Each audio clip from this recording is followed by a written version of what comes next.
Hand over your keys, step out of the office, and do not make a sound, or security will escort you out of the gates. Those cruel, terrifying words, screamed by King Charles's private secretary behind locked doors at Kensington Palace, sent Princess Catherine into absolute shock as royal guards physically moved to seize her official phone and private documents. In an explosive, deeply controversial betrayal that has horrified the nation, King Charles III has officially signed a secret, emergency royal decree, stripping Catherine of her royal security, her titles, and banning her from set state events.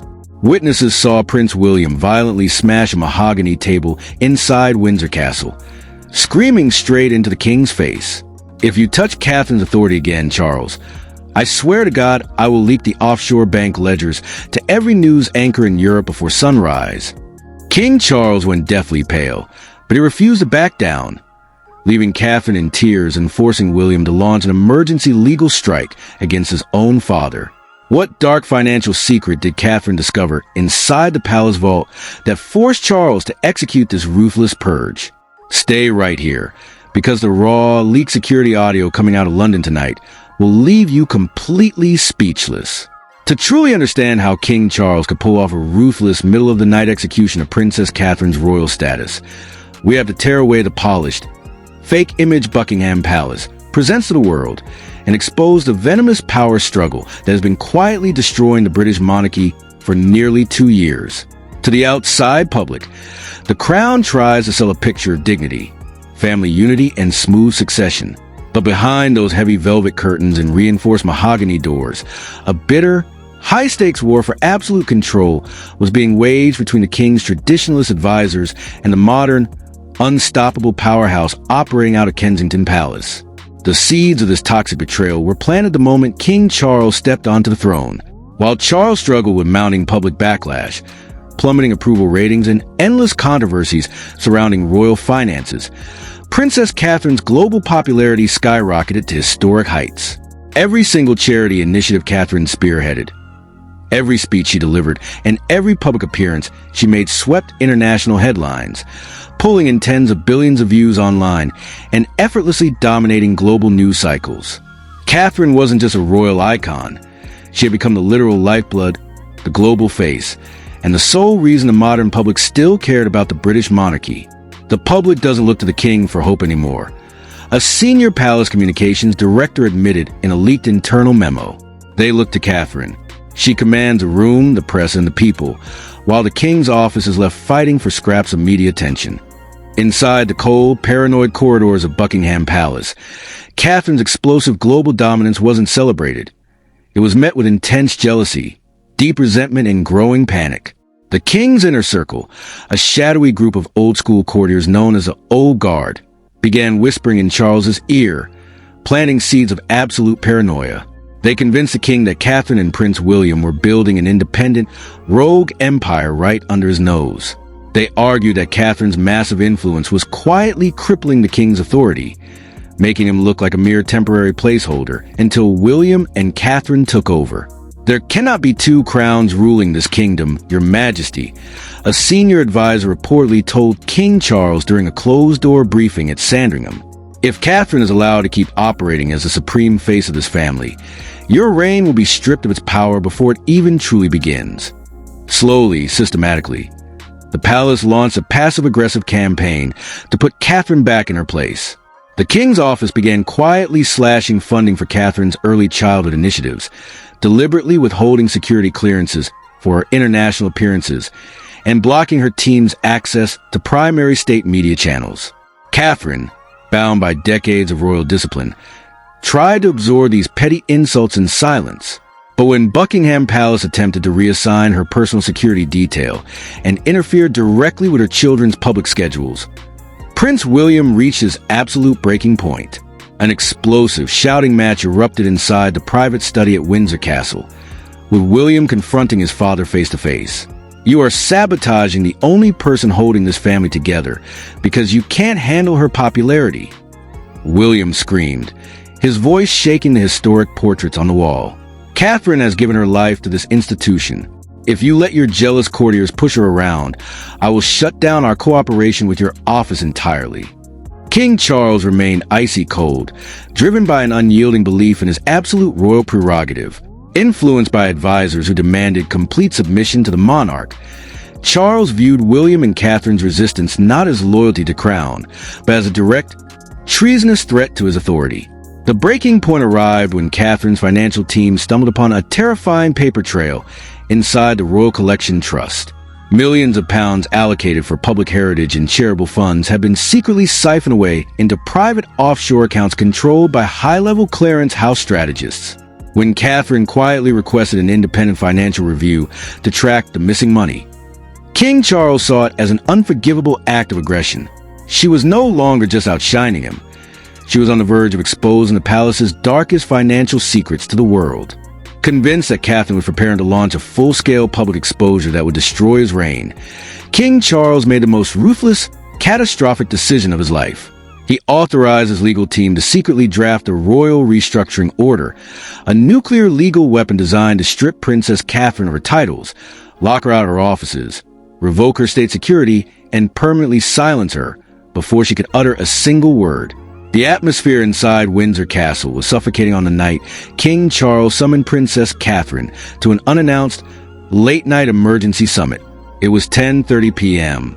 Rain lashed against the high Gothic windows of the Oak Room as Princess Catherine stepped inside, accompanied only by her private secretary. She had been led to believe the meeting was a routine discussion regarding official scheduling for an upcoming charity gala. Instead, sitting at a long mahogany table surrounded by senior legal representatives from the Privy Council was King Charles III. There were no warm greetings. No tea was offered. The air in the room was ice cold. On the table lay a leather-bound folder stamped with the official red wax seal of the monarch. Catherine, King Charles began, his voice dry, distant, and completely devoid of warmth. The structure of this monarchy is failing to maintain proper order. Your independent operational office at Kensington Palace has created an unacceptable divide in royal governance. The public confusion over who speaks for the crown ends tonight.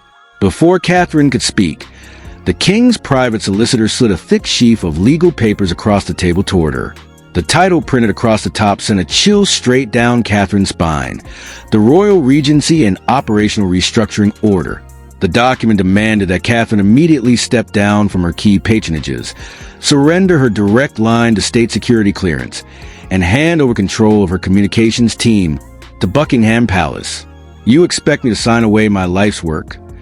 Catherine asked, her voice quiet but ringing with immense authority as she looked directly into the king's eyes. "You expect me to abandon the charities and the public who have trusted me for over 15 years?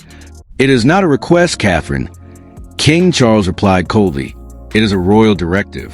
You have built an independent power base that threatens the continuity of my reign. If you do not sign these documents voluntarily by midnight, I will execute them through an order in council."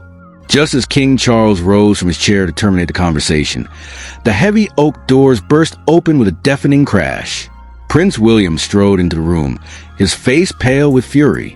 He had been alerted by an insider and had driven at dangerous speeds from Norfolk to stop the ambush.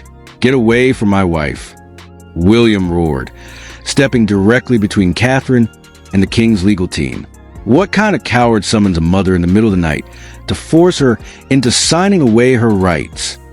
"Stand down, William," King Charles barked, striking his palm against the table. "I am your king. You are my father, but tonight you are acting like an enemy," William shouted back, grabbing the legal documents off the table and ripping them in half before throwing them right at the feet of the king's solicitors. William grabbed Catherine's hand, turning to lead her out of the room. But right as they reached the threshold, King Charles delivered the first, catastrophic twist that left them completely paralyzed. "Tear those papers all you like, William," King Charles said, his voice dropping into a sinister, quiet calm. "The hard copy you just ripped up was merely a courtesy draft." Charles reached into his coat, pulled out an official document bearing the gold crest of the Privy Council, and held it up into the dim light. 2 hours ago, under Section 4 of the Royal Prerogative Act, I formally signed the executive decree, Charles stated coldly. It has already been filed with the Home Secretary. As of midnight, Catherine's operational office is dissolved. her state security clearance is revoked. And if she attempts to enter Kensington Palace's administrative wing tomorrow morning, armed guards will turn her away. By 4 a.m., the secret betrayal at Windsor Castle blew wide open when a high-ranking whistleblower inside the Lord Chamberlain's office leaked the complete, unedited text of the Royal Restructuring Order directly to international news desks. Within minutes, global news networks broke into emergency live broadcasts. Red flash banners dominated screens across the world. King Charles strips Catherine of senior royal status in emergency decree. The digital world completely exploded.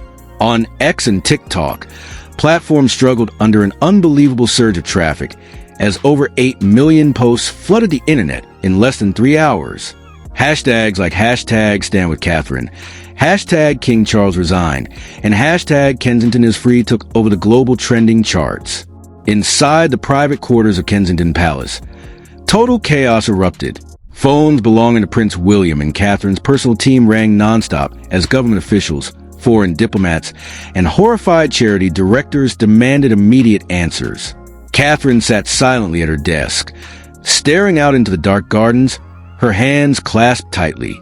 But Prince William was not sitting still. He was pacing the floor, executing a fierce counteroffensive. At 5:30 a.m., an unprecedented leaked email chain, sent directly from Prince William's private secretary to the cabinet office, hit the press, dropping a second, catastrophic plot twist that completely flipped the global narrative. The leaked emails revealed that Catherine hadn't just been targeted because of her immense popularity. She was targeted because 3 days prior, Catherine's legal team had uncovered proof that senior royal advisors were planning to use King Charles's absolute authority to quietly sell off historic royal assets to an overseas investment syndicate. Catherine had personally blocked the secret transfer of over £400 million worth of crown property, refusing to allow public heritage to be privatized behind closed doors. Catherine wasn't stripped of power because she was disobedient. A shocking viral thread posted by an investigative insider revealed.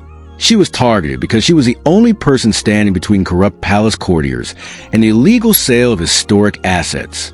She protected the British public, and Charles punished her for it. The revelation sent shockwaves through Parliament.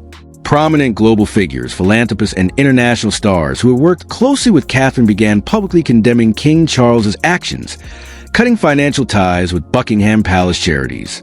As global pressure mounted, Buckingham Palace was forced into total lockdown. Armed police reinforced the perimeter gates as hundreds of angry protesters began gathering outside with signs reading, "Catherine is our queen," and "Charles must abdicate." Inside the palace, the king's advisors were in absolute panic. They had assumed Catherine would quietly step back to avoid a public scandal. They never anticipated that Prince William would unleash a scorched earth campaign that completely exposed the dark belly of the court to the world. By noon, the global fallout from King Charles's controversial decision had reached a fever pitch, creating a massive, unprecedented rift between the public, political leaders, and the royal establishment. International news broadcasts cut away from regular programming to air nonstop emergency debates. News anchors clashed fiercely with royal commentators over the ethical and legal validity of the king's emergency decree. This is the act of a desperate, paranoid monarch who cannot handle being outshone by a younger, more competent woman, shouted a prominent media analyst during a live morning broadcast. Catherine has given her youth her health and her devotion to that family.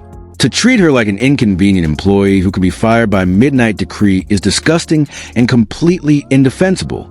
Conversely, a small group of hardline royal traditionalists attempted to defend the king's harsh move, sparking intense shouting matches on live radio programs. The king is the ultimate authority, argued a traditionalist author. If the Princess of Wales was operating a rogue office that threatened the centralized power crown, the king had every legal right to step in. No royal, no matter how popular, is bigger than the crown itself. This defense was met with overwhelming public fury. Online polls across major media platforms showed an astounding 94% of respondents backing Princess Catherine, while King Charles's personal approval rating plummeted to the lowest level ever recorded for a sitting monarch. On TikTok, YouTube, and X, thousands of content creators began breaking down the leaked legal documents line by line. Viral videos analyzing Catherine's past public appearances gained tens of millions of views. with fans creating massive, emotional tribute videos highlighting her dedication to her family and country. The controversy quickly spread into the political realm. Members of Parliament held an emergency session at the House of Commons, with several lawmakers demanding an immediate parliamentary review of the Royal Prerogative Act. If the monarch can use secret decrees to strip senior public figures of their operational status without parliamentary oversight, an influential MP declared during an emergency press conference, then we are no longer looking at a constitutional monarchy. We are looking at an unchecked autocracy. Parliament must intervene immediately. Meanwhile, high-profile international charities that relied heavily on royal patronages began releasing coordinated statements announcing that they were formally suspending their affiliations with Buckingham Palace until Princess Catherine's full status was restored. The global community was totally divided into two warring camps: those who demanded the immediate abdication of King Charles III, and the shadowy palace elite trying desperately to hold on to power as their world crumbled around them.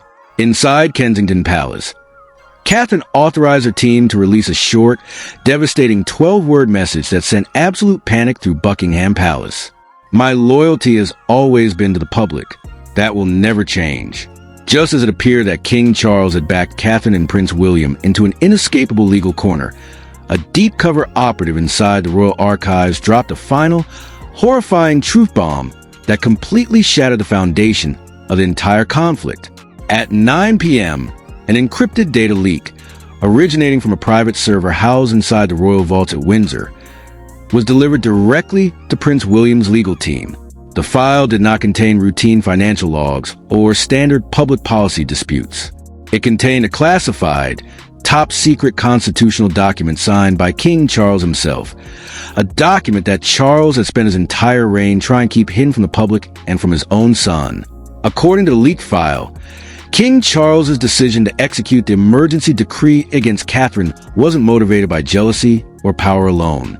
He was being secretly blackmailed.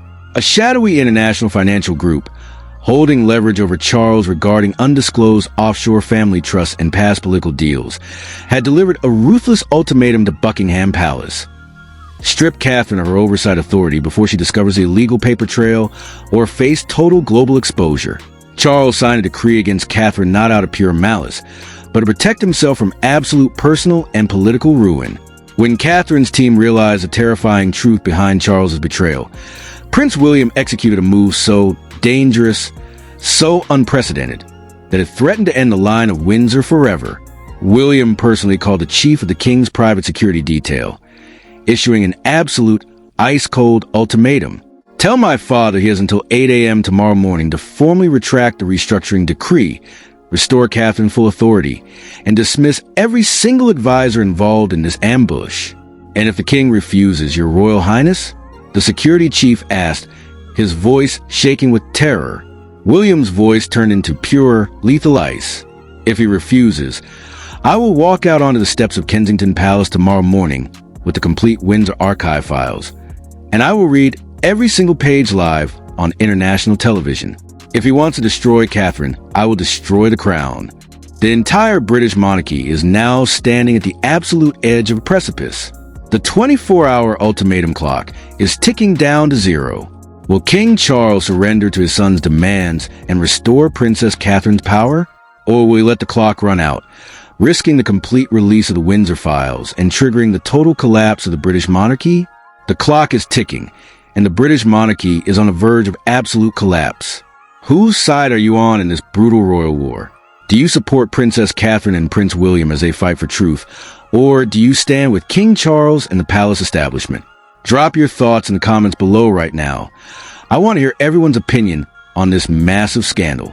If you want to stay updated on the leaked Windsor files and the 8 a.m. ultimatum, make sure to hit that like button, subscribe, and turn on all notifications. You don't want to miss our emergency broadcast tomorrow.